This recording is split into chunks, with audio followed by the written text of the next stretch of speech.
persaingan sekolah, kemudian banyaknya para orang tua yang memilih memondokkan anaknya atau pilihan ke pesantren itu lebih banyak, kemudian kemampuan ekonomi masyarakat, keterbatasan anggaran dan kebutuhan peningkatan. Sebagai warga sekolah, sebagai salah satu warga sekolah, kami mempunyai visi sekolah, yaitu terwujudnya sekolah yang berprestasi, berkarakter dan berdaya saing, di mana visi tersebut yaitu berbasis potensi lingkungan, karena kita sekolah yang berada di pesisir pantai. Visi sekolah tersebut terbentuk dari keadaan kondisi real yang berada di sekitar sekolah. Nah, dari visi sekolah ada 3 poin yang perlu ditekankan dari sekolah, yaitu berprestasi, berkarakter, berdaya saing. Berprestasi itu apa? Meningkatkan potensi akademik maupun non akademik sesuai potensi siswa. Berkarakter, membentuk siswa yang disiplin, bertanggung jawab, religius, mandiri, peduli, dan memiliki akhlak baik. Kita ada di sini saya proyeksikan menjadi 5 misi. Pertama, meningkatkan kualitas pembelajaran untuk mengembangkan potensi dan prestasi peserta didik. Dari misi kita bisa menetapkan tujuan sekolah. Nah, dari misi 1, 2, 3, 4, 5 tujuannya apa? Nah, misi 1 tujuannya adalah meningkatkan hasil belajar dan prestasi siswa. Misi kedua tujuannya yang nomor 2 dan seterusnya sampai misi kelima. Jadi ringkasnya visi itu adalah impian kita semua dalam jangka panjang selama 4 tahun. Kemudian misi itu adalah cara kita untuk mencapai visi. Tujuan itu adalah hasil apa yang harus kita dapatkan setelah melakukan misi. Dari visi, misi, kemudian dan tujuan sekolah, kita itu bisa menganalisisnya menjadi analisis SWOT. Visi, misi, tujuan kita analisis berdasarkan analisis SWOT. Kalau kita inginkan visi sekolah seperti yang tadi, dengan cara melakukan misi yang seperti itu dan tujuan yang ingin kita harapkan seperti itu terbentuk, maka kita bisa menganalisisnya dari visi tersebut. Kekuatan sekolah kita itu apa? Kemudian kelemahan sekolah itu apa? Apa peluang yang ada di lingkungan sekitar kita? Kemudian ancaman apa yang ada di sekitar lingkungan sekolah kita? Sebenarnya kalau kita lihat dari sini, itu kita bisa menentukan posisi strategi sekolah. Dari analisis SWOT ini tadi kita bisa menentukan, sekolah saya itu sebenarnya berada di mana sih posisinya di antara kelemahan, opportunity atau peluang, kelemahannya, ancamannya.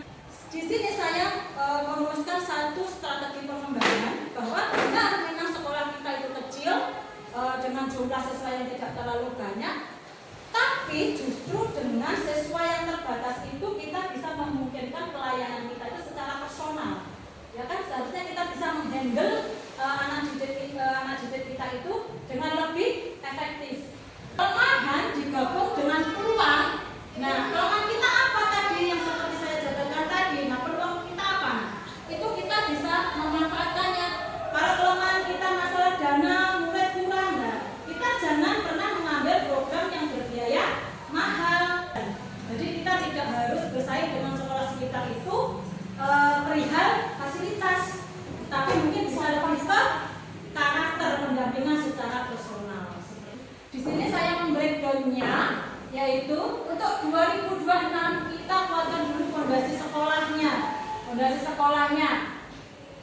Programnya apa aja? Pemetaan mutu, penguatan administrasi, kemudian tentang pembelajaran, branding dan sarana prioritas. Itu untuk tahun 2026 harus selesai. 2029 kita bisa mulai melihat hasilnya. 2030 hasilnya sudah terlihat. Yang diharapkan kita semua seperti itu. Jadi ini adalah roadmap-nya, gambarannya rencana sekolah untuk 4 tahun ke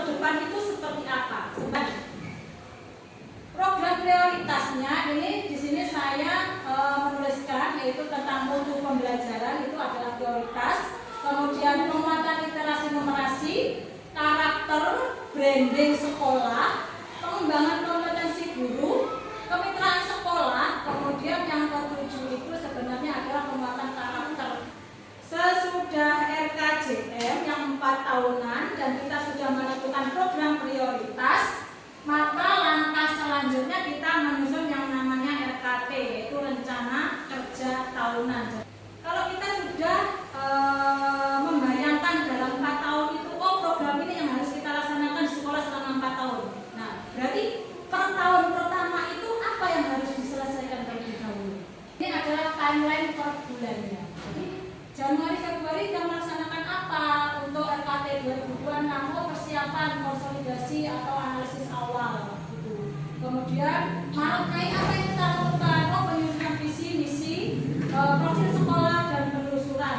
Jadi yang berupa visi misi kita bisa lakukan di bulan Maret atau Mei saja. Karena kita sumber sekolah kita berasal dari dana BOS yang per tahun, maka alokasi dana itu prioritasnya untuk apa? Berdasarkan analisis visi misi tujuan, kemudian di breakdown jadi RKJM, RKT. Nah, analisisnya seperti ini. Jadi yang sebenarnya kan ini saya pembentukan RKS itu saya ambil garis besarnya. Itu sebenarnya bisa dibentuk per standar, Pak, per standar. Jadi standar pengelolaan biayanya berapa, kemudian penjaringan mutu, tendik, siswa, kemudian untuk yang lainnya. Jadi per standar bisa, nanti bisa lebih rinci. Nah, yang pertama untuk sikap, yaitu menunjukkan anak-anak atau peserta didik menunjukkan sikap peduli, percaya diri dan tanggung jawab dalam kegiatan, kemudian bersikap mandiri dalam belajar. Ini tadi kan berkaitan dengan visi kita tadi ya, yang 3 tadi. Kemudian gurunya itu kompeten mengajar dan membimbing peserta didik, komunikatif dan solutif. Untuk sekolahnya, sarana dan prasarana pendukung serta proses pembelajaran berjalan baik. Kemudian lingkungan belajar aman dan nyaman, lebih kepada ke pendidikan inklusif. Kemudian masyarakatnya atau lingkungan dari luar, yaitu mendukung program sekolah, memberi kontribusi positif, menjalin kerjasama dengan sekolah. Nah, target 2030 atau target RKJM kita. Nah, di sini yang targetnya. Dari sekolah kecil menjadi sekolah yang dipercaya, yaitu dengan visi-visi dan tujuan kita tadi. Sehingga seperti itu. Kalau ada pertanyaan tentang penyusunan visi misi maupun breakdown untuk menjadi RKJM, RKT, RKS, monggo. Kalau ada tambahan